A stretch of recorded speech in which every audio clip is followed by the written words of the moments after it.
we're going to talk about the first paper today. We're going to dive into Ansari. Hopefully you were able to get a copy of that. I had some panicked emails. I mean, I mentioned, like, I'm not providing this to you, right? Like, we're not doing that. This is college. You do have to get a hold of the book some kind of way. I want everyone to remember what I said about rage. All right. What's your last name, sir? Johnson. Okay. And your last name, ma'am? Mohammed. Will you chest, please? Mohammed. Oh, okay. There. Yep, that's hard for me sometimes. You guys didn't see any other people that, like, you recognize their eyebrows from the day before? No? Okay. Who knows? Where was I? Oh, so we're talking about the paper. Let's talk about Ansari. We're going to practice a little bit of, honestly, some skills I would say are integral not just to this paper, to this class, but to any, at the very least, any English class you ever take, ever. Like at this school, if you go to another school, whatever. You're going to need the stuff we talk about today. So, you know, pay attention. Maybe write something down. Go crazy. All right, to begin with, hopefully this is a review. You guys can't even see this board if I write on it, though, can you? All the way in the back? Probably not. Like, it's kind of... I'm going to try to use the projector. Let's see how that goes. I'm a little worried about the setup of this room.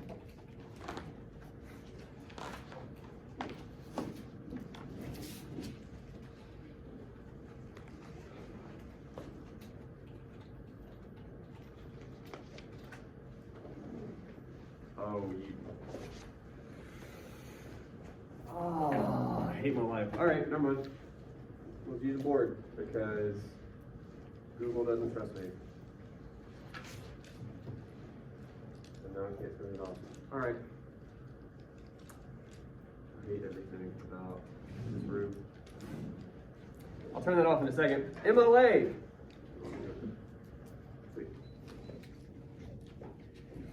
Say you're writing a 2-page paper, which conveniently enough, that's your first assignment. What are some of the sort of structures we need in terms of MLA? How do you set up a paper? Yeah.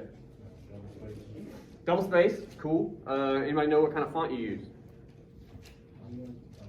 Times New Roman, 12-point font, double space, good. Once you got all that out of the way, how do you go about, like I said, setting this thing up? You need a couple little pieces. Does anyone know? Yes, ma'am. It's like your name, then obviously the class you're in, teacher name, and daily assignment. Good. All that stuff. So you need your name. I always forget the order too, to be honest with you. I know date comes last, and then it's probably my name and the class. I'm not going to ding you if you mess up the order on those. There is one, but like, it's fine. Just get all that information. Your name, my name, the class, and the date that the assignment is due. Those go here. What else do you need? Your last name, Your last name, not mine. Some people will do that. It's very funny when they do that. And the page number. That goes on every page. It's called the page header. It's right there at the top right. Every word processor, whether it's Word or Pages, unfortunately some of you are going to use that and make my semester a nightmare. Google Docs, OpenOffice is okay, but all of them will have a function where you can insert a page header. And if you don't know what any of that means, remember what I said about Google last time? You can Google that shit. There's like a 50-second video out there, it's just for you. I'll show you how to do that. What else do we need? Need a title. Hopefully, it's a little better than like rough draft. But that'll be most of your titles, which is always fun for me. And then you can start writing, right? You have paragraph, you gotta indent that guy, right? Say he goes on to the next page. And then you have maybe your conclusion. Hey, let's shoot for the stars. Let's say it goes a little bit onto that next page. That's your first paper, right? Intro, 2-ish body paragraphs, probably at the minimum. Then a conclusion. You're pretty much done. Need one other thing after all that. Does anyone know? at the end of your paper? Yeah. No, separate page of the works cited. Technically, it should be on a separate page. Yes, your works cited. I'm not going to hold you to that necessarily. You can put it at the end of a page. But either way, at the end of your paper, you need a works cited, right? You would say works cited here in the middle, and then you would have your entries. For most of our papers, you're only going to have one entry. And the only really thing you need to know about that right now is that the indentation is reversed from a body paragraph, okay? On a body paragraph, you indent the first line, the first sentence, whatever, okay? Works cited, you don't indent the first line, you indent every line after that on an entry. Somebody's at the door with it. Everything is running through my head right now, I can't say because it would like get me fired or something. We'll just wait.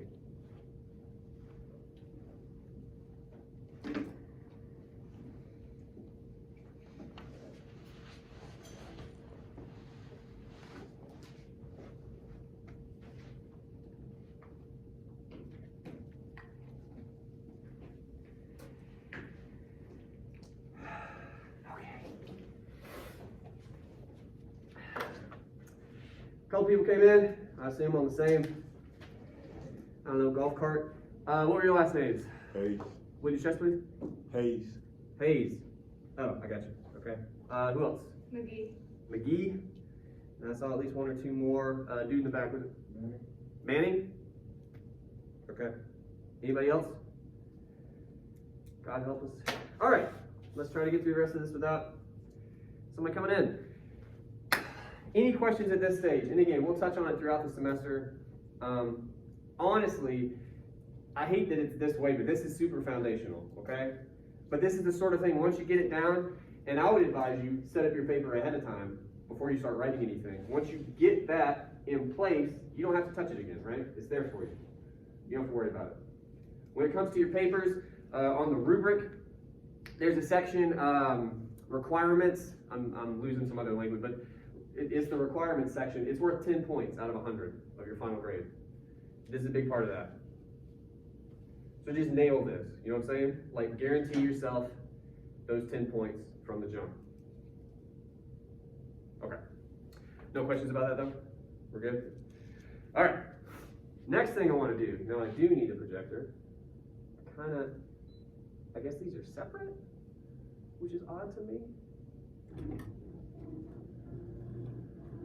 The good news is we're living in the future. I thought that was kind of fun. All right, so this is our paper 1 prompt. Hopefully you were able to look over it before you came in. I imagine for some of you, maybe a lot of you, this is the first time you're interacting with it, which I'm going to say is fine. I don't mean that. I get dishonest sometimes. But let's look at some of the finer points. The length of the paper, 2 to 3 pages, 20% of your total grade. 20% is significant, I understand that. As I mentioned last time, we're going to have a fair amount of time, both in class and out of class, to work on this thing. It should not sneak up on you, hopefully, okay? 2 to 3 pages, I would advise you to do your best to at least get onto that 3rd page. 2 pages is not 1.5 pages. Right? Cool. Format. We just went over it. Look at all that. There's all that MLA stuff right there. We forgot 1-inch margins, but I believe in you. You can do it. Source text. All of our Ansari reading. Why is it phrased that way? We're not going to read all of this book. We're going to read about half of it. Now, if you want to read more of it, you are certainly welcome to. I've read all of it. I've read all of it. Good God, I couldn't imagine how many times. I've read this book a lot. I know it really well. Which is my way of saying, if you want to read more, write about more of it, that's cool. But I'm not going to ask that of you, okay? There's a whole chapter, for instance, that we're not going to read toward the end, that's about the really, I'm going to say, we would consider odd things that some other cultures do when it comes to modern romance. And I don't want to spoil it, but some of it is wild. And you may find that interesting. So, anyway, all of our Ansari reading, it will be due February 10th. This is an honest question. What is today? Is it the 13th? Is that right? Okay, so a little less than a month to come up with like 2.5 just outstanding pages, right? I feel like we can all do that. Okay. What the paper is. Over the years, I have really come down on the side of less is more when it comes to prompts. We're going to talk about the paper for weeks. We're going to work on it for weeks. So if you have questions as they come up, you need to hit me up with those, okay? In class, via email, whatever you like, but you need to ask them. When it comes to the prompts, honestly, the popular school of thought these days is to give you guys like a 2 or 3 page prompt. I just don't see how that's helpful. So what I try to do, these are the shortest prompts you will ever see in an English class, I promise you. What I try to do is give you a handful of sentences. This is what I want, period. All the other stuff, any confusion you might have, we can talk about. But the night before the paper's due, for some of you who put it off until then, you know who you are.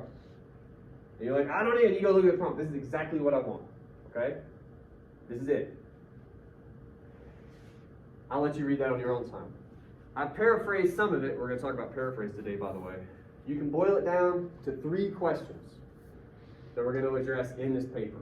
This is not on the prompt, by the way. So this would be like, yeah, I hear the pens coming out. Maybe some paper shuffling. Look at that. We're students now. Fucking right. Number 1, what is the author's goal? Okay? Generally speaking, in all texts you ever encounter, the author's goal is to convince you of some things, right? And this varies, but every text, like right now, I'm communicating with you. One point I am making, one idea I'm trying to convince you of is that I know what I'm talking about, I'm worth listening to. I have to convince you of that with what I say, how I say it. Look at how animated I am, right? I seem like I'm on top of things. Who can say? But I'm making an argument, even with my stupid hands right now, right? All of this is trying to convince you to hear me out. That's one of my goals. Another goal I have, it's kind of my job, I want to inform you of some things, right? I'm here to teach you. So if you were to write a paper on this class as a text, you'd be sort of trying to figure out, well, what are his goals in this class? What is he trying to communicate to me? That's what we're going to do with Ansari. He has a couple goals, a couple things he set out to do. We're going to talk about how he goes about that. Okay? Number 2, who is the intended audience? Okay? Now, what does that mean? Well, here again, our example, our class. Who would you guess is the intended audience in this class? How would you characterize that audience? How would you describe it? What kind of people make up the audience for this class? What happened? It's like you're speaking in Morse code. Students, very good. About what age range?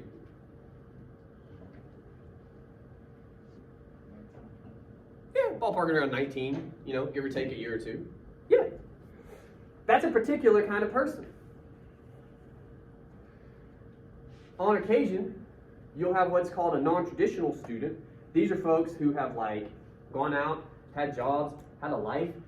These are people that are older than me. When they come into the room, it fucks with my head. I'm gonna be honest with you. Because I'm teaching to you guys. You're my intended audience. And I see a dude over here with and there's not, right? I'm not calling anybody out. If you want to look around quick, I'm not trying to make it. We have none in this class, but I will have some today. It weirds me out. Because I haven't prepared for it. That's a different kind of person. If I'm intending this message for you, and all of a sudden I know I have a dude over here who's this isn't for me at all. I know I'm missing him maybe with some of the message, right? Or I have to change it somehow, right? I have to prepare for that other audience member who's not a part of my intended audience. You see what I'm saying? It'd be like teaching a class that your mother came to. You guys are pretty different, right? In some respects, in what you enjoy or what might sort of make sense to you. So what is the author's goal in Unsari? And then who is his intended audience? Now I'm going to ask this, and if you don't have a good answer right now, that's okay. We've only read 10 pages. I am curious though, do you guys have a sense right now who might be Unsari's intended audience? Who's he writing this book for, do you think? What's up? Couples. You gotta say it with your chest, dog. I was saying couples. Couples. Why do you say that? Because it's his first chapter is about family. I can barely hear you. I'm so sorry. His first chapter is about family. Oh, did you read ahead? Okay. Yeah. Well, we could let's start with couples.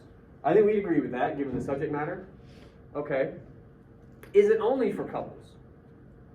I think we could broaden that some. I think, honestly, we could get a little more specific. Like, who's this really for? Anyone looking for a partner, romantic partner. So really, some people in couples, some people who are curious, but more to the point, single folks, right? People who want to be in a couple. Okay, good. We can get more specific still. And again, I'm only going to spend a minute on this part because we've only read 10 pages. Do you get the sense, like, other than like a single person or someone who's interested in romantic entanglements, how do you picture the person, like, who is Ansari speaking to? The way that he writes, the way he makes his points. Who do you imagine he imagines when he's saying all this, right? What does that person look like? Younger audience with, like in the modern world without technology. What gives you the sense that he's speaking to that kind of person? I don't know, the way he speaks is way, you know, I have to say every intro probably speaks a little differently. The way he speaks is very, I don't know, much like the way we speak. Okay. Do you guys agree with that? Disagree? I know some of you couldn't hear him. It basically, if correct me if I'm wrong, it kind of sounds like you're saying Ansari is targeting you guys. Would that be fair? I feel like he just targeted you when it's on the phone or not. He was taking I heard like half of what you said. What did you say? I said I feel like he's targeting people that's on their phone a lot because he was talking about online games and stuff. Yeah. Well, so on the one level, anyone who doesn't have a lot of this information, for sure. But again, I said this to you the first day, and again, I imagine I was proven right when you guys read. This doesn't feel like most books you've read for school, right? A lot of those books, weirdly, you could argue, you guys aren't quite the intended audience. Which is funny, right? Because you should be. Because it's for you. Right? But no. In a lit class, at least, the intended audience is people older than you. Especially if they're older books. But think about like a biology class or a geology class. You got those big fucking textbooks. It costs like $150. You go to trade them back in. This is the fun thing you'll encounter. You get like 20 for them. Like it's... Who are those written for? Because it doesn't sound like this. Well, because you guys don't pick those books. Those are written for the people that sign off on using those books. Those are written for teachers. Oh, I can teach that. That's got a lot of good information in it. Gets to it pretty quickly, pretty succinctly. I like that. I can make that work for my class. They're the intended audience. You guys are the intended audience for this. I would agree with that. That's why I chose it. Can we point to any, and again, we'll move on after this, but can we point to like one or two specific things, ways of speaking from the first chapter that give you the opinion that this is written more for you than, say, your mom right? Yeah. Well, like, I mean, he uses a lot of the iPhone speech bubbles, and Yeah. and, I mean, his first words are, "Oh shit," and then. So there's like, cursing. Yeah, like he speaks in Parks and Rec, like, you know. Yeah. Parks and Rec fan. It's a good show. Yeah, he has some fun pictures that we all understood immediately what that bubble was, right? Pretty much. Isn't that a weird part of our culture? Like, I know exactly what that is. He starts the book with, "Oh shit, that money is mine," right? Like that whole moment. Kind of funny. Yeah. He sounds closer to you guys. He's less formal. Those are pieces of evidence. We're going to talk about that here in a second. That's the kind of stuff you want to look for when it comes to this paper. So you may not have done it before today, and that's a bit of a bummer, but hey, it's only the first 10 pages. But especially going forward, you want to be looking for stuff. Anything that stands out as odd, potentially significant, or just, especially in this book, that was funny. You know, already jot down the page number, jot down a little bit about what that was, where it was, how you think it worked on you, anything like that. That's going to help you out when it comes to this paper. Because that helps you understand who the intended audience is. Okay? So what's the author's goal? We're going to be talking about that for weeks. Who is the intended audience? I think I would agree that it's basically you guys. And then finally, and I wrote down the phrasing because I'm going to mess this up. How does he go about accomplishing this goal? Okay? And we've started talking about that already. But that's, when I talk about evidence in this class, I'm going to talk about it a lot. I'm going to talk about it so much you're going to get bored of that idea. But it is foundational. He's going to use text message bubbles, or funny pictures, or cursing, or jokes, all kinds of stuff. He's going to use these mechanisms to try to accomplish whatever we end up deciding his goals are, okay? Your answer to that third question, that's going to be your body paragraphs. You're going to point at specific evidence from the book. You're going to cite it. We're going to talk about that here in a second, so get excited. And then you're going to explain to me in a body paragraph how that specific piece of evidence works in the book, how he's using it to work on you. Okay? That's the whole paper. Those three questions, basically. Do you guys have any questions about that?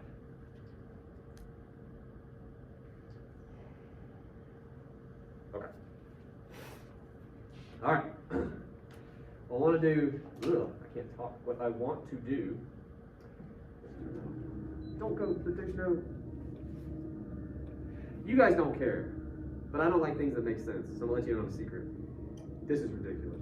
But there are two buttons. One to get the projector to go up and down, and one to turn the projector on and off, one to get the screen to go up and down. Earlier I turned the projector on. I had to manually have the screen come down, but just now I turned the projector off and the screen went up on its own. It's like, well, which one is it? Anyway. So we're going to talk about quotation and paraphrase. But before we do that, we got to practice a little bit of something else. Part of what you're going to have to do in every kind of paper is you're going to have to be able to quickly, concisely convey information that your reader might need. Okay? The word we have for that is summarize. You're going to have to be able to summarize important information. I assume you guys are familiar with the idea of summary, but I'm going to ask, what does that mean? You give somebody a summary.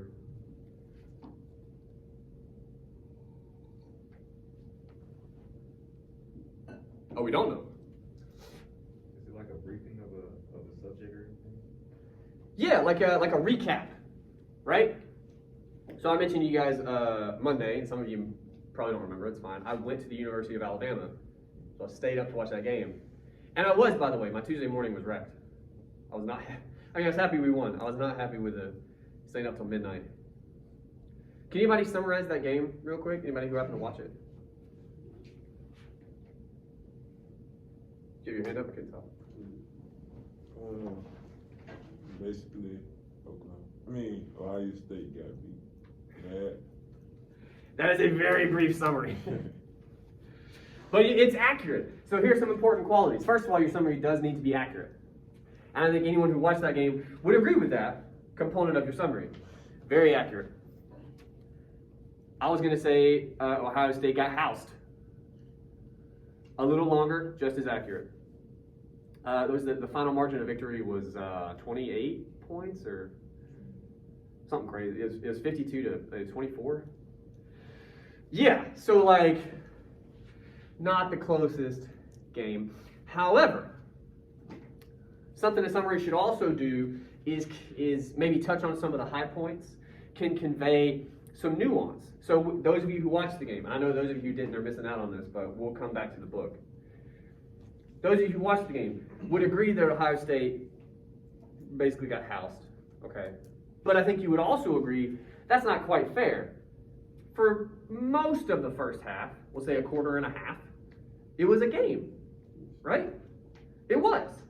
So maybe it's not entirely accurate to say they got housed. Maybe it's more accurate to say, started out back and forth. I think it clearly looked like Alabama was a better team, but it also clearly looked like Ohio State had a legit shot. They were moving the ball. They got that turnover at one point, right? Like, see, oh, by the way, right now I'm getting a little more specific. I'm helping you understand not just the end result of the game, which you and I both did, but we're kind of talking a little bit about how we got there. But after that turnover, and I believe Ohio State scored off that turnover because it was on Alabama's side of the field. Pretty much after that point, the game kind of got away from Ohio State. Alabama kept scoring. Ohio State mostly didn't. They scored a few times, but most of it, and it got so bad, maybe halfway through the third quarter, Ohio State started having to go for it on fourth down, right? And they did not get those fourth downs. And from there, the game was over. I think it was at least 2 fourth downs they had to go for. They got neither one. The game was over because Alabama was going to keep scoring, and there was the end result of the game. Notice, just as accurate as what you said, right? But now we understand just a little bit more of that journey from A to B. A little more detailed summary. I skipped a lot. The game went from 8:30 to midnight for some reason. Okay? But we didn't take that long to do the summary, right? We got through it in about 2 minutes. So that's the idea. So, to bring it back to the book, if anyone could try for us, we could have a brief summary first. Very brief. 1 sentence. How would you summarize the introduction to Ansari? Anybody want to give it a shot? I'll give you 2 sentences. You have 2 sentences if you want.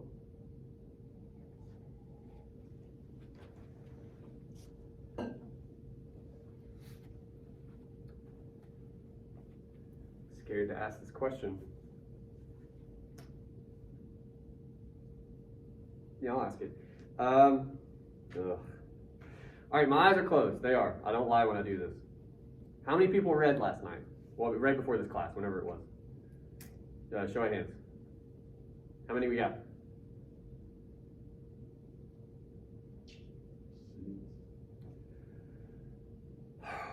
All right, you put your hands down.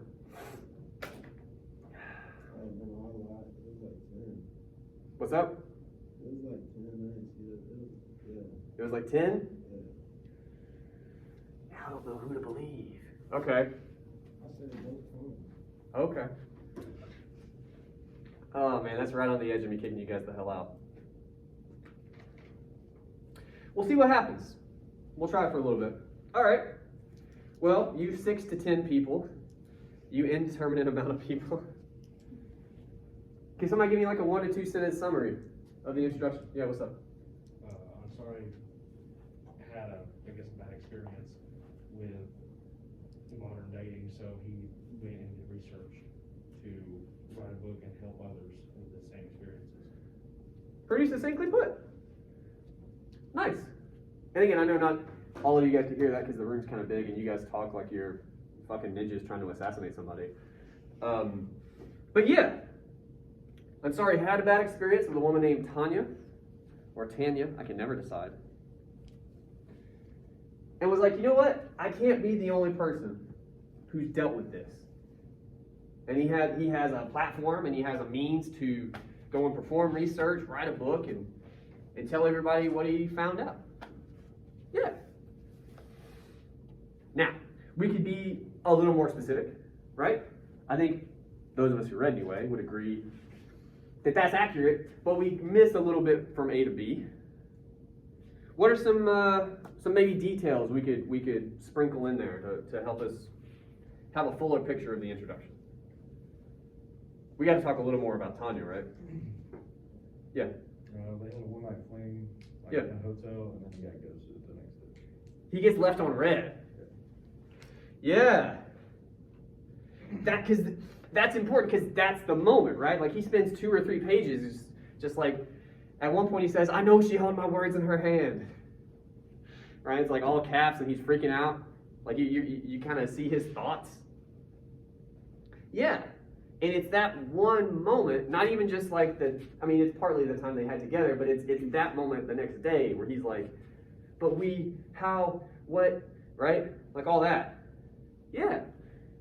So if you were to more accurately summarize the first chapter, you'd almost have to talk about that. You'd have to, right? Mention it. Cool. So he gets left on red. He kind of comes out of that and he says, all right, I'm going to go talk to some people. He hooks up with some scientist folks. The last 2 pages, which I don't know about you, I always skim. Like once you get the sense that those paragraphs are just people in the schools they're at, you're like, I get it. Skim that stuff. I mean, I do. But yeah, that last bit is like, here's what my study is. Here's the kind of stuff we focused on. I talked to all these experts. Now we're going to do it, right? That's the introduction. That's the summary. So when would you use that in a paper? You can summarize a bit in the introduction of your paper, right? You're telling us just a little bit about the text you read. I would say 80% of your paper is not going to be spent summarizing. It's going to be spent performing analysis, talking to me about whatever your argument is, but you still got to set the thing up, okay? So we need context. More on that in a little bit. All right. For most of the rest of the class, what we're going to actually talk about, I would argue, is more important than summarizing, actually. And that's quotation. Does anybody know what it means to quote something? By the way, this is one of those questions I throw out there, assuming most of you know what it means, so that even if you didn't read, you could answer. But who knows, right? What's it mean to quote something? Yes, sir? To rewrite or reread something that somebody else wrote. Word for word. Yeah. Yes. When you paraphrase, that's when you do much the same thing, but you put it in your own words, right? That's a key difference. Now, why is that a key difference? Because you quote for language, all right? You paraphrase for ideas, for content. I'll show you what I mean. Oh, wait, no. This board is fun, apparently. It won't erase without spraying it, so that's a cute thing I have to deal with.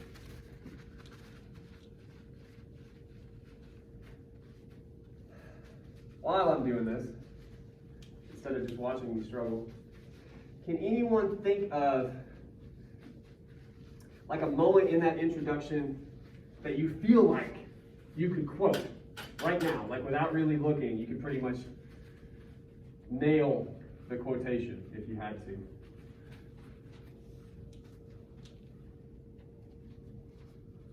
Nothing? No quotable parts to that introduction. I'm honestly surprised. That rarely happens in class. Nothing stood out to you enough where you're like, I remember when he said this. Wow. Okay. We'll try it a different way. I'll give you a little more guidelines for quotes. I was going to back my way into this, but we'll do it this way. The reason, when I say you quote for language, it's language that can't be paraphrased because you would lose something, okay? You would lose the effect of that language. So I'll give you an example. The way the book starts. Does anyone remember how it starts? First sentence.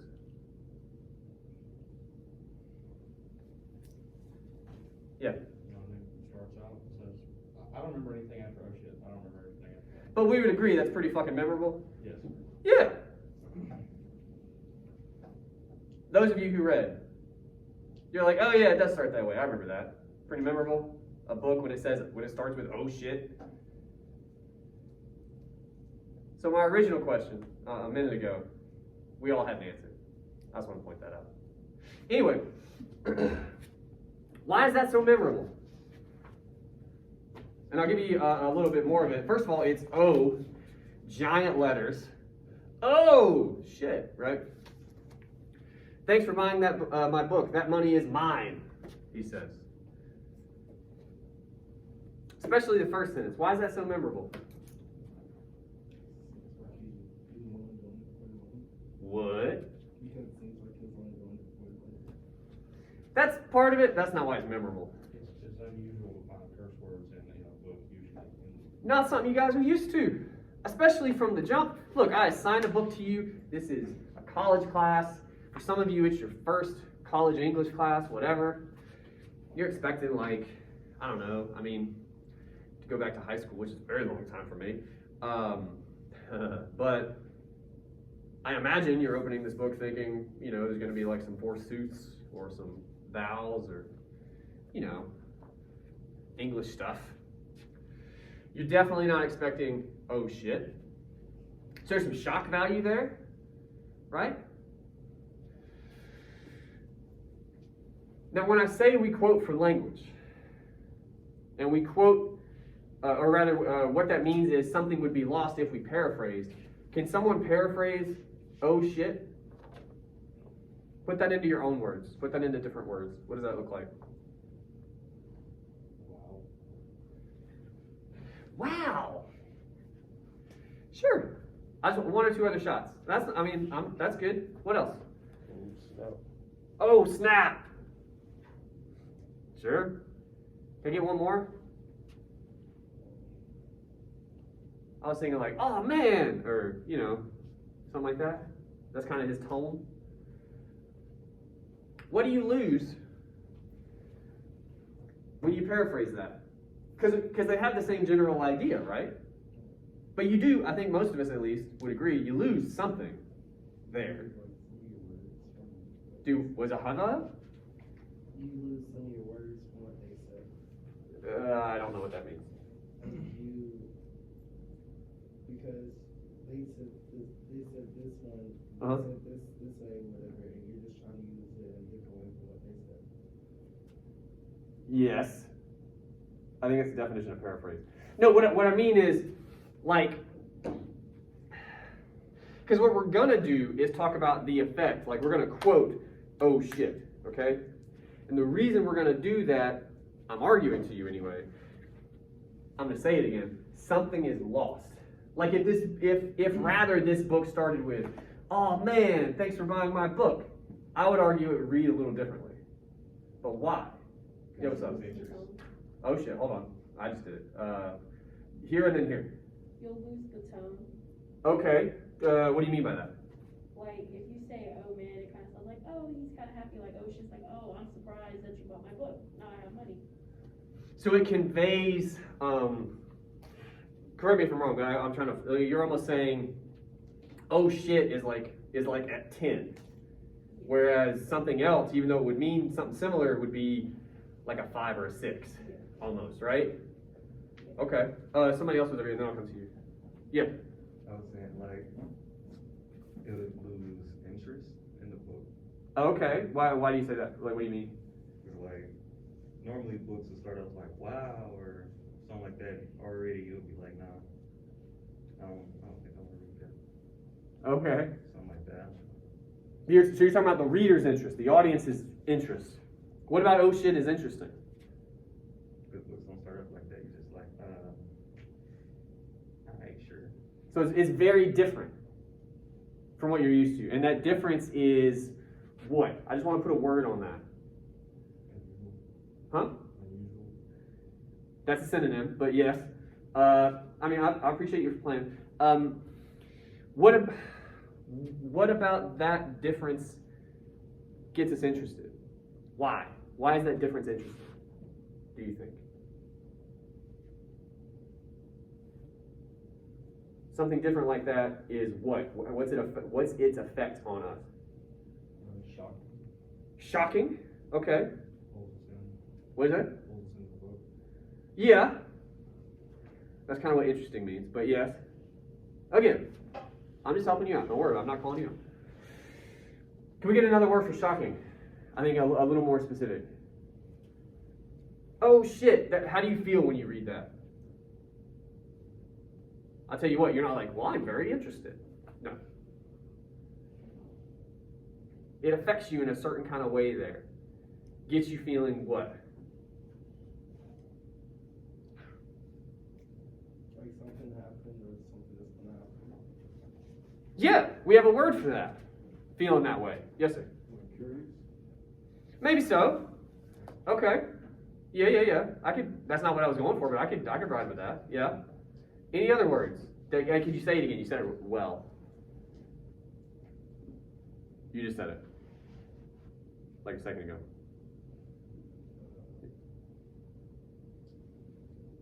You're gonna hang me out to dry. Okay. That's cool.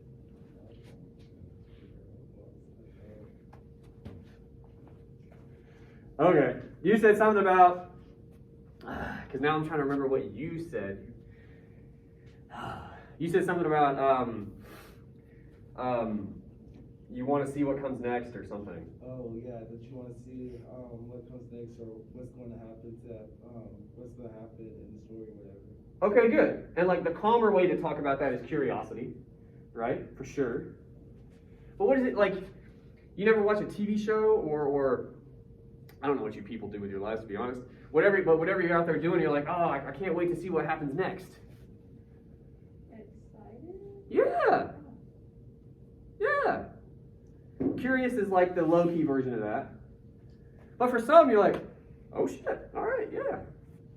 I'm interested, but there's a specific way to talk about that interest. You can be interested in things in very specific ways, very different ways. Sometimes you're curious, sometimes you're excited. Some of you crazy motherfuckers get interested in things from being scared. Like a lot of you, like a big thing with your demographic is horror films. People enjoy being scared. It blows my mind. Absolutely blows my mind apart. But sure. But all of that is under this giant umbrella of interest, right? The point I'm making to you is whenever possible, you want to be specific. And I think we can be. We can be very excited, we're very curious. Like none of us would say, oh shit, and we're like, I was scared at the start of this book. Because he used the S word. Right? Alright. So all that is my long-winded way to talk about. I just want to see what time it is. Cool. I'm gonna show you. I'm gonna try not to accidentally spray this in my tea, and then I'm gonna show you how we cite this guy. So, say we want to quote.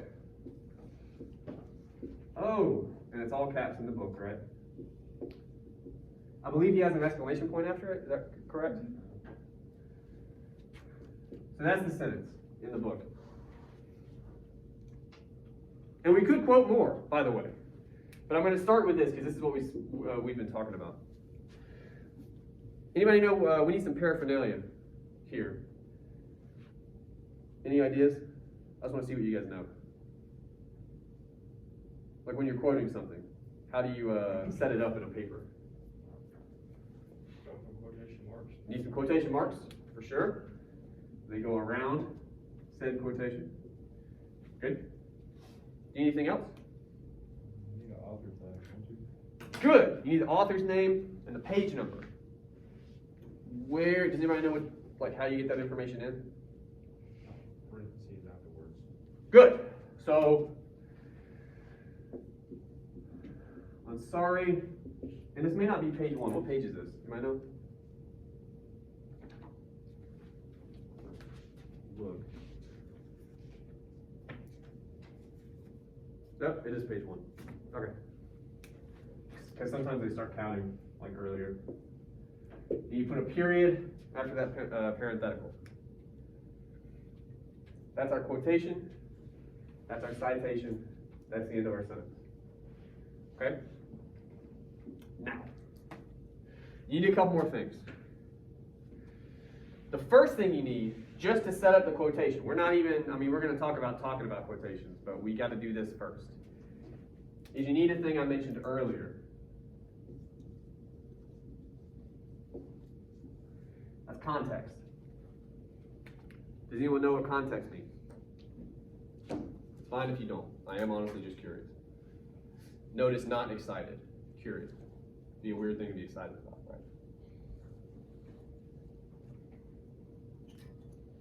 No takers. All right. Context. I'll put it to you this way.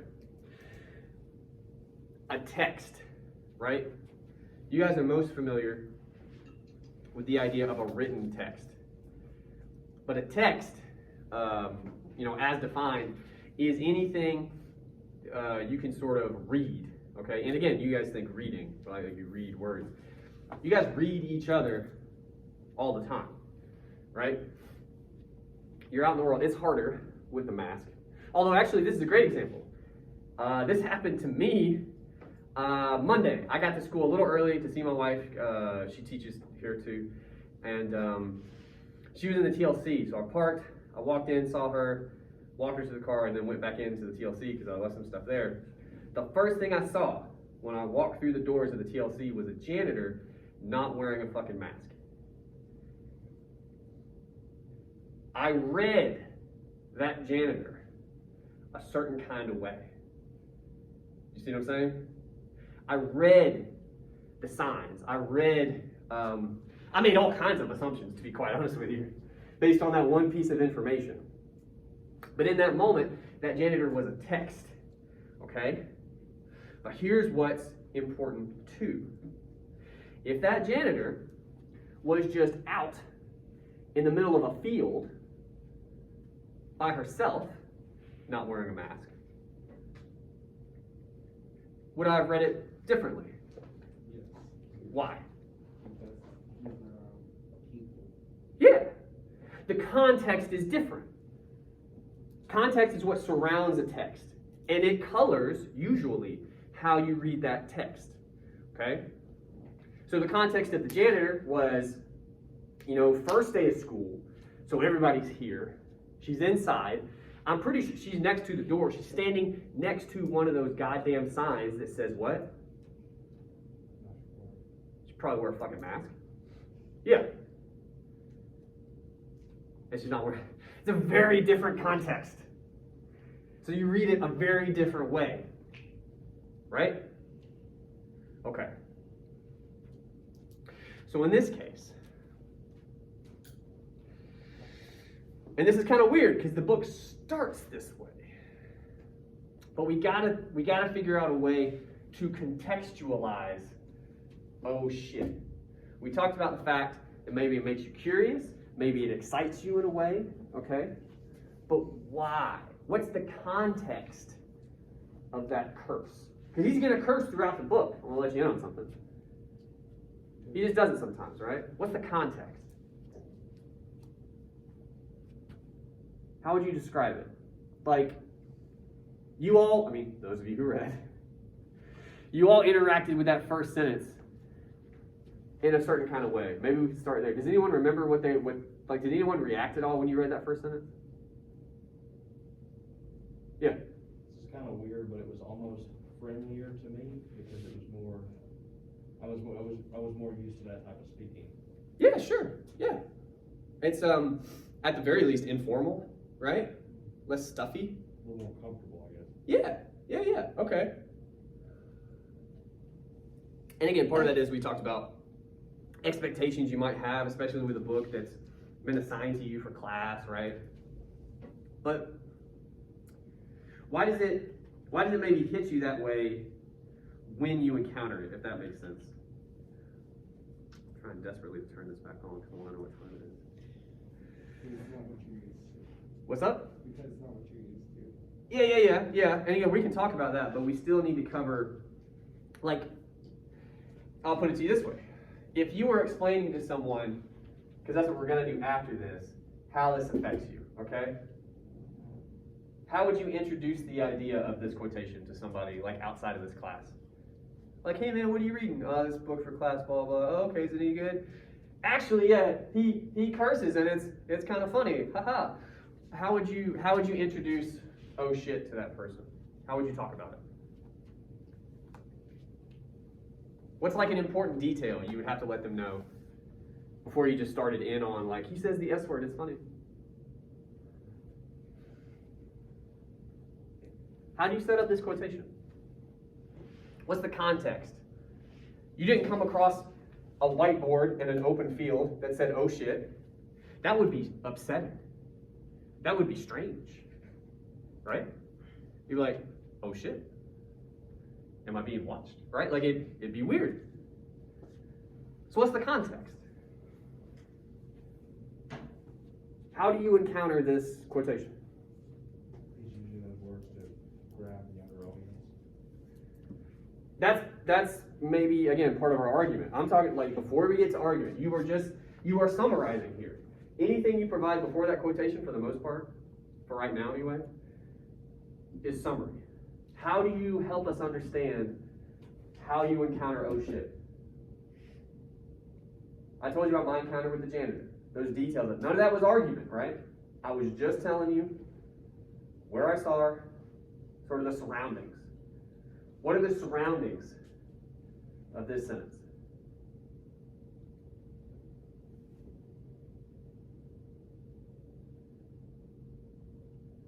Where does it come in the book? What? The beginning. So that means what? What happened? I so badly want to hear what you're saying. I said it really doesn't have a surrounding because it's kind of like in the beginning of the story. It's the very first thing. Yeah.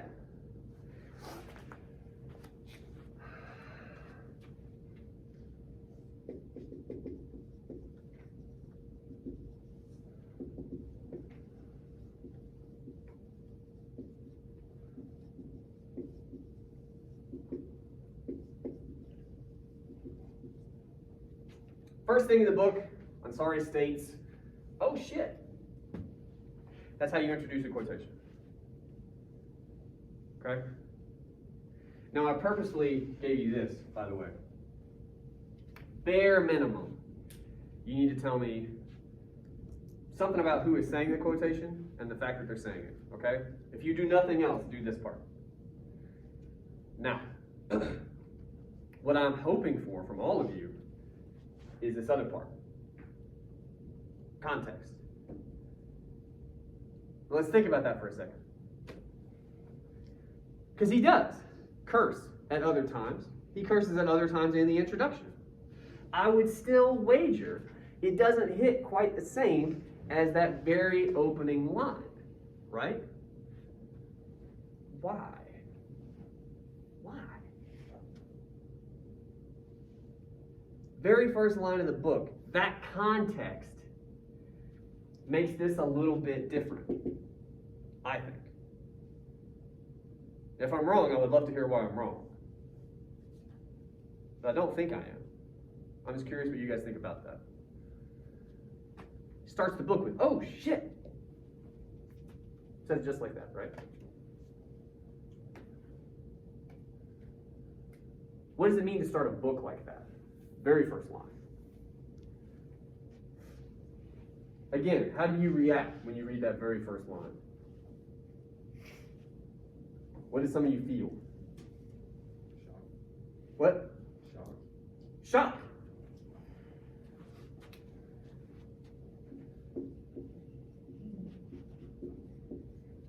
Would you say you're surprised at that? Yeah, I think so. And again, we've talked about why, but I just want to get it up on the board. Why are you surprised by that? Because it's unusual, something that you're not used to seeing. Yeah, I would again wager, what, 98% of every book ever written doesn't start with a curse like that, right? Sure. So we're surprised because it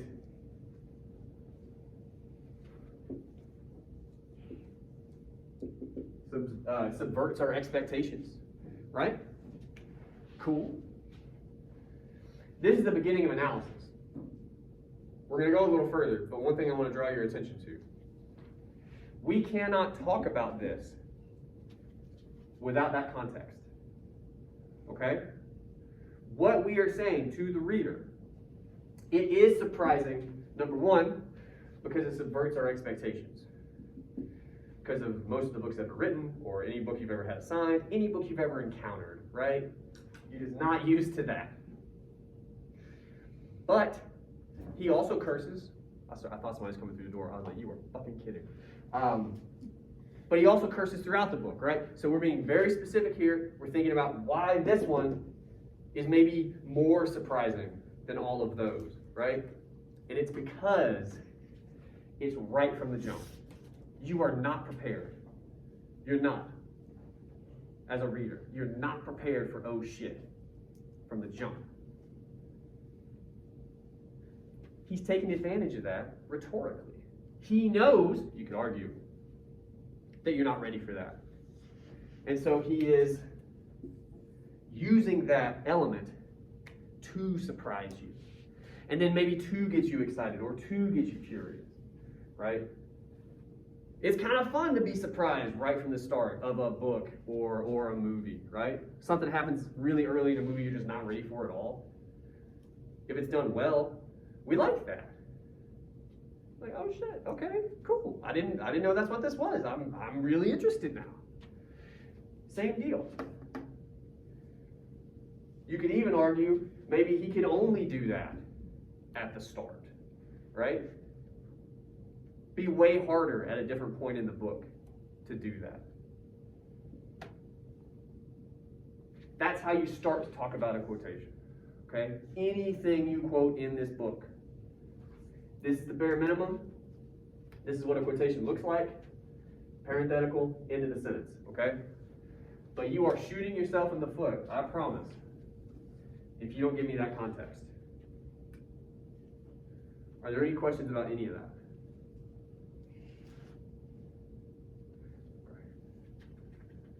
I hate everything about this room. Somebody tell me what time it is. 10:39. Okay. 10:39? 1. Okay. We got a little bit of time. Cool. I'm going to do one more quotation.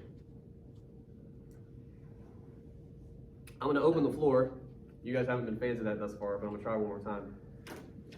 Is there any bit from what we read for today that struck you as quotable now? Now that we've talked about it a little bit. Something that, again, you can't really paraphrase. You would lose something when you paraphrase this thing. You have to say it like it's written. Yeah? And you can use your notes if you like. I see some of you looking around like you might have notes. God help us. But even your memory, you're like, I remember this one thing. I don't remember exactly where it's at. I know this book like backward and forward. No one has anything? Can't tell if your hand's up or not. Sure, go ahead. Whenever he shows his thoughts in italics, whenever he keeps listing his thoughts, I'll one of the first pages. Yeah. That internal monologue he gives us. He does that a few times. But you're talking about, I think, on page 4. It's right after, he's basically talking about, he sends her that text like a page or so before this, and he's just like, hey, we should hang out again, right? And then she leaves him on red. And then the next page, we get the text again because he's looking at it, right? He's doubting himself. And all of these thoughts. I'm so stupid. I should have typed hey with 2 Y's. What was I thinking? What's up with you in the questions? He just goes, he keeps going, right? A fucking day goes by. A full day, he says in all caps. My favorite part. What has happened? I know she held my words in her hand, he says. A lot of that would be interesting to think about, to talk about. But I want to ask you, because you brought it up. Why did you bring it up? It just really stuck out to me when I was reading everybody has these weird thoughts, so I guess you could say like loud thoughts that run through their mind. Okay, what do you mean by loud thoughts? I just want to. I mean, you keep questioning yourself, you keep thinking of like, I don't know, like he's kind of blaming himself about stuff, or he's super concerned about what's happening with her. Okay. Okay. Comes up with all these crazy scenarios in his head. Okay. Well, we don't have a quotation right now, so we'll just paraphrase this as like sort of self-doubting thoughts, anxious thoughts that he has, right? And the reason it stuck out to you, you said, is because you feel like those are thoughts that everyone has, sort of in a scenario like that. Is that fair? Okay.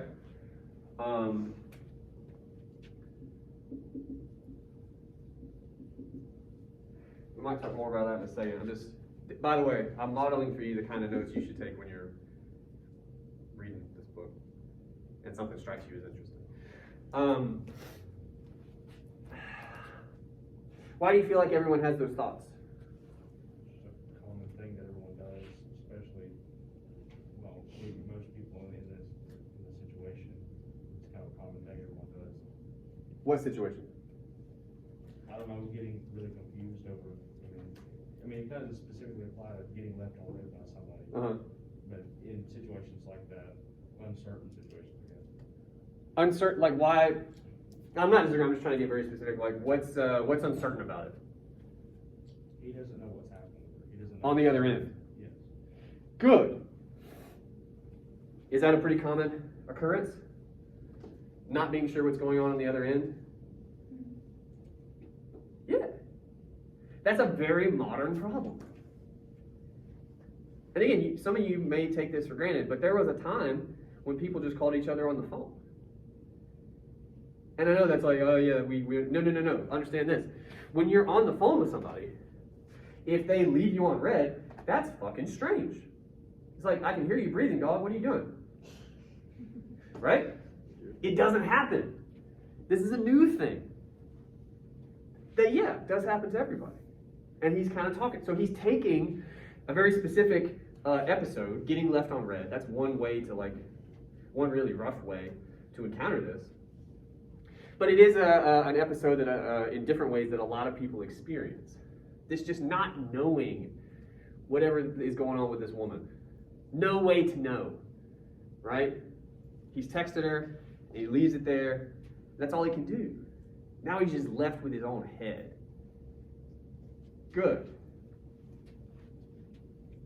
So it's inclusive because, I guess what? It's common. This issue he's having, this anxiety he's having, is a common one, right? Good. Now, there's one of two things we could do at this point. We could either maybe better paraphrase what those thoughts are, and I'll show you guys on the page. It's kind of long. I never, ever, ever, ever want you to try to quote something this long. That's bananas. Don't be silly. Okay?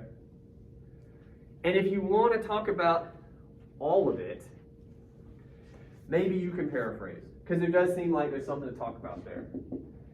Some of you, I would wager most of you read, when you were reading that section, now that we've talked about it, maybe you remember it, it probably struck you somewhat similarly, right? You're like, yeah, I've lived that day, type of thing.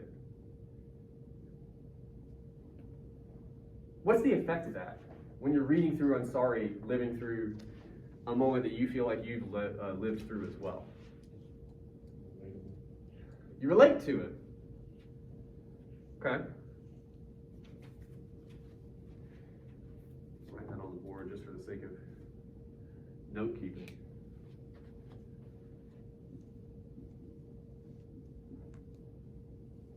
And again, I would want us to go further, but this is first day type stuff. I would want us to go further in our papers than just, I relate to that.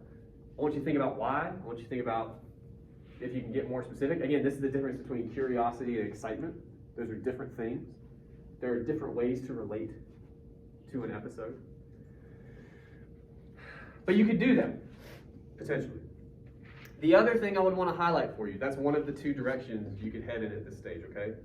The second direction is to find a quotation that you feel like maybe encapsulates some of this, but I'm going to tell you something. 9 times out of 10, if you find a good quotation, it's just going to make your life easier. It gives you more to talk about. It gives you more to think about. Okay? So we're going to do a little bit of a, I hate that it feels like a pop quiz, but that's the world we're in. Looking through here on page 4, this italicized section. Okay? A lot of this you could paraphrase. A lot of this, another rule of thumb is when I say quote for language, it's language you wouldn't just hear out on the street. Like if you stood on the corner in front of the bookstore, you could hear a lot of this. This is all pretty common stuff, you know? What's up with you in the questions? Somebody could say that, you could hear that. Is there anything though, here in these couple paragraphs that's like, you're not likely to hear that. You're not going to hear that just standing out there in front of the bookstore, listening to people. Look over this real quick. Just italicized section on page 4. Can you find any language? Interesting.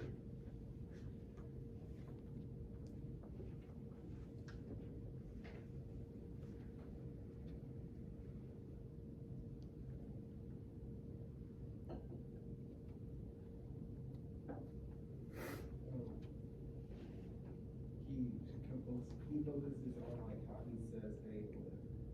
Yeah, so one weird thing, and again, there's going to be a couple options here. One weird thing, should have typed hey with 2 Y's, not just one. Maybe. Why do you highlight that?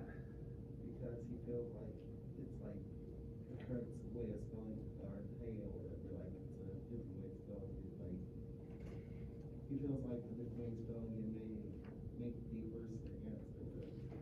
Yeah. Is that a thing, by the way? I'm honestly asking. Does anyone care how many Y's are on your hey? You do? That's too much. So some people do, but maybe it's not super common. What's more like? What's he doing there? Worried about the Y's on his hay. What's probably actually going on there when he's worried about that? Exactly. And that's part of that anxiety, but it's a very specific part of it, right? And again, I like that moment. I don't know that the language is anything special. The idea is interesting, but we could paraphrase that, right? Like you just did. Talking about, when he talks about the hay with the 2, like that was you paraphrasing. So that can still work, but that works more like this. We're looking for language. Yeah? Kind of the way sometimes you'll swap back and forth between, I guess, like more professional speaking and then more like common speaking. Okay. Are you thinking about one in particular? Like, I'm not sure this is a good example, but like the second sentence from the bottom, that I'm distraught, and then he talks about, but then I have enough clarity, and that sounds a little more professional, that every idiot has in a situation. Oh, okay. That kind of Yeah. really good little example. The kind of vacillating back and forth between more common speech and more professional speech or whatever. Yeah, but again, that's a paraphrase. You would paraphrase. I mean, well, you could show the quotation actually, I suppose, for that, because you are talking about language. Yes. Interesting. Those of you packing up. Especially those of you, if you think about it, if you show up late and then you pack up early, how long are you really in class, right? Like there's a sweet spot. There's 2 parts of that sandwich on the outside that's like crust that you're not going to eat, right? You just cut that shit off. Interesting. Anyway, I will draw your attention to it because we are drawing to a close. I do understand that. My favorite language, and I mentioned this to you before, she held my words in her hand. He doesn't say she got my text, because that's what that means, right? That's how you would paraphrase that. But when you paraphrase it, again, I'm going to argue you lose something. What does it mean to say, and then I'll let you go? We get a good answer, I'll just let you go. She held my words in her hand. She held the phone in her. I'm so sorry, what? Or she held the phone in her hand while she was reading it. Yes, but again, he doesn't say that. She held my words. Yeah. Emphasize. Yeah. Emphasize what though? What does it mean to hold somebody's words in your hand?